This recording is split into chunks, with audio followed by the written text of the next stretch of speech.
Jack Chine, Don Yen, Bruce Lee ndetse na Sammo Hung.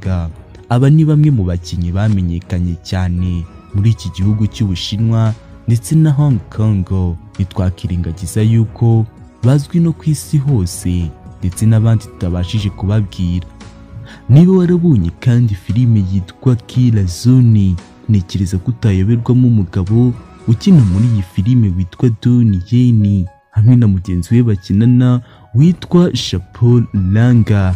None niba warakurikiranye filime yitwa Shanghai Express, ntekereza ko utayoberwamo umugabo wakinye muri iyi filime witwa Sammo Hung, akaba ari nawe nyiri iyi filime yakunzwe cyane Shanghai Express. Umwitegereje kandi neza uyu mugabo Sammo Hung ku gice cy'iburyo ku itama rye hejuru y'umunwa gatoya ahafite inkovu nini cyane yatewe nuko bamukubise icupa mu kabari yarwanye. Byinshi bivugwa kuri uyu mugabo ari we Sammo Hung niwe tugiye kureba, naho iyi ngiyi ni Trading News Intermedia. Nge di Peace eri nk'ibisanzwe. Ushaka wanadukurikira kuri Instagram dukoresha ariyo Peace_eri maze ugashyiraho umubare inyuma, naho twiteguye kuba twakuvugisha icyo ushaka kuba wamenya. Turabasuhuje kandi tubahaye ikaze.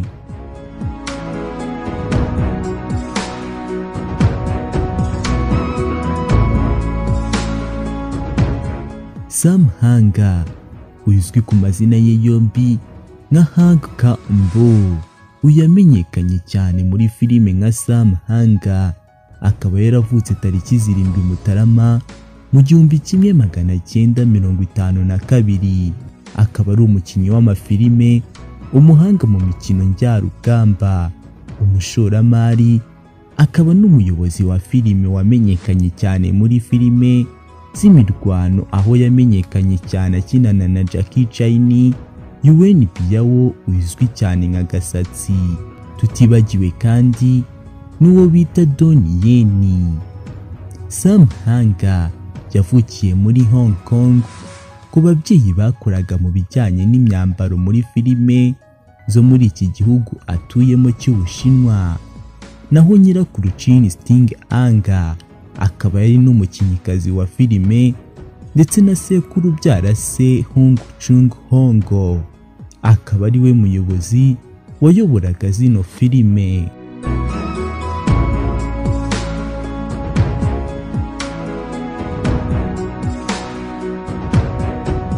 Ku myaka y'9 y'amavuko, Hung yinjiye mu ishuri ryigisha gukina amakinamico y'Amashinwa, ishuri rizwi cyane nka Peking Operation School ryo muri Hong Kong, aho yari amaze imyaka igera kuri 7.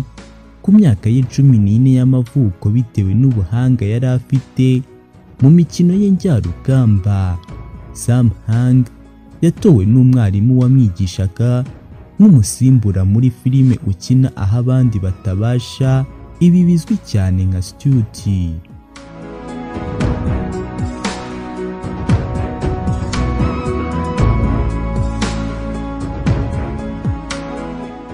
Muri iyi filime akaba ari naho yahereye yiyumvamo nk'umukinnyi wakina filime. Nyuma yo kumenyekana muri filime nk'umukinnyi w'umusimbura, yaje kuba yahabwa akazina k'akabyiniriro, bakaba baramwise Sammo. Iri zina rikaba ryaravuye nk'uko umuntu wakinaga filime ishushanyijwe nka cartoon w'Umushinwa bivuga ngo imisatsi 3.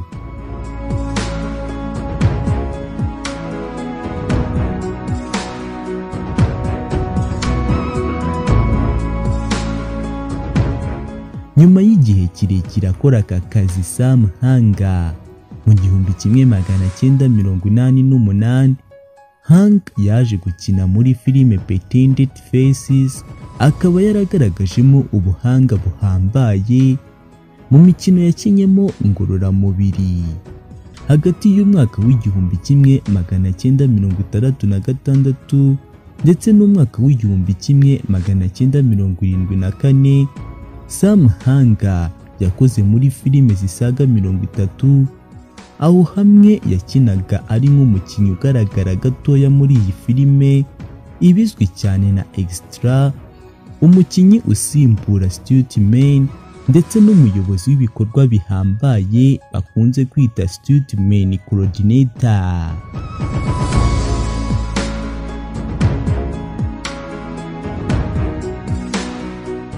Muri iyi myaka kandi Sammo Hung yamamaye cyane muri Hong Kong ndetse aza no kuba yakina muri filime nyinshi harimo n'iya Bruce Lee yo mu 1973 izwi cyane nka Enter the Dragon.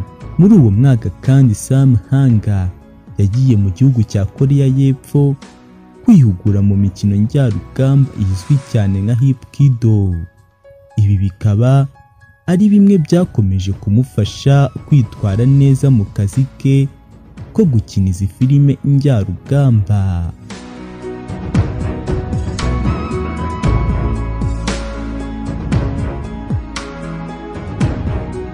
Sammo Hung yakomeje urugendo rwe rwo gukina filime ndetse no gukora aka kazi kanyuranye muri izi filime. Akaba yarashimishaga abantu benshi cyane cyane ahanini kubera ko muri filime ze yashyiragamo ibintu byo gusetsa cyane ndetse n'imiterere ye wasangaga isekeje cyane. Filime imwe mu zo yakinnye zamenyekanye cyane ndetse zikanakundwa cyane n'abantu batari bakeya ni iyitwa Shanghai Express izwi cyane nka Millionaire Express yakinnye mu 1986.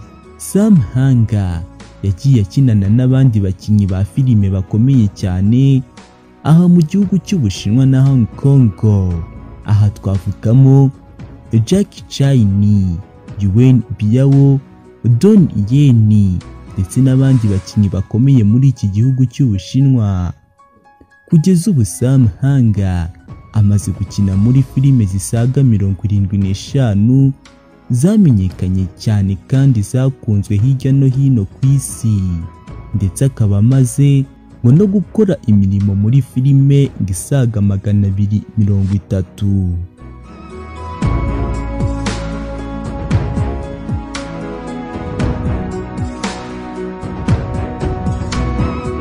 Mu mwaka w'ibihumbi 2005 Hung yakinnye bwa mbere mu myaka ye 25 yari amaze akina filime ngo ari umugome cyane ibi benshi bakunze kwita The Band muri filime yakunzwe cyane yitwa Killer Zone yakinnyemo yitwa Chapeau Lang akinana n'umukinnyi bita Don Yen.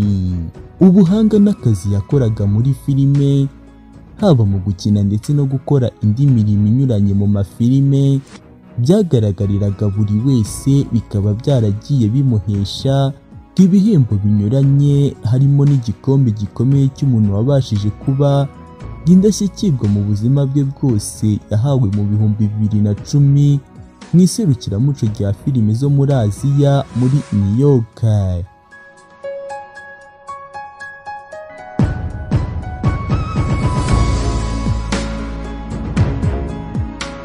Ubundi ubuzima bwe bwite nka Sammo Hung akaba afite abana 4 ndetse n'abagore 2. Aba bana uko ari 4 akaba yarababyaranye n'umugore we wa mbere witwa Joyun Oko. Akaba yaraje no kuba yatandukana nawe ahagana mu 1994. Nanone mu 1995 Sammo Hung nyuma yo gutandukana n'umugore we mu 1994 yaje kuba yashaka undi mugore ahagana mu 1995 witwa Joyeuse Gondez, baje kuba banakinana filime.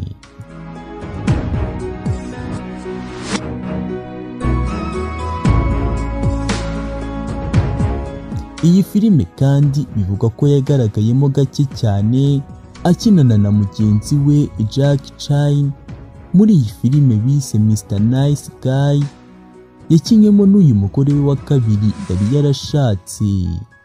Nanone Sammo Hung ganafite n'inkovu nini cyane ku itama ry'iburyo hejuru y'umunwa, gakaba yarabitewe n'uburyo agitangira gukina amafilime ngo yakundaga kurwana mu tubari aza gukomeretswa hifashishijwe icupa.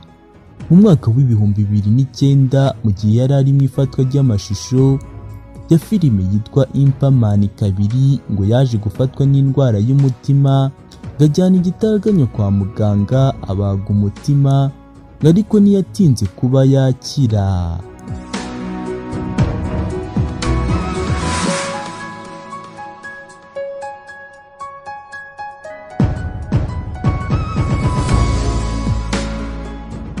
Nanone abaganga batangaje ko umubyibuho we wo kunywa n'itabi ndetse n'igihe kinini amara muri aka kazi ko gukina filime ari byo byateye kugira iki kibazo cy'umutima. Sammo Hung muri filime yakinyemo yitwa Sammo Hung izwi cyane nka Keza yakinyemo arwana na Donnie. Uyu mugabo Sammo Hung akaba yarabaye ikimenya bose ku isi yose, ndetse benshi batangiye no kuba bamwiyitirira.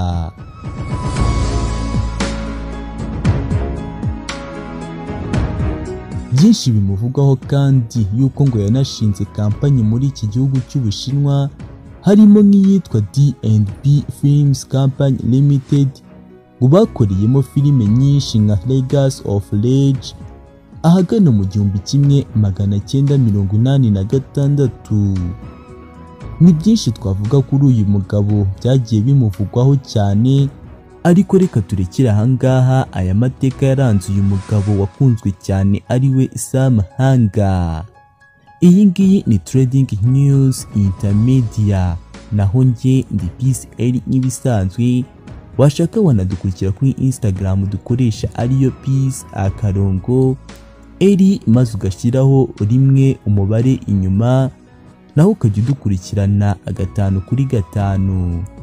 Turabashimiye, mukomeze kugubwa n'amahoro y'Imana aho uherereye mwese.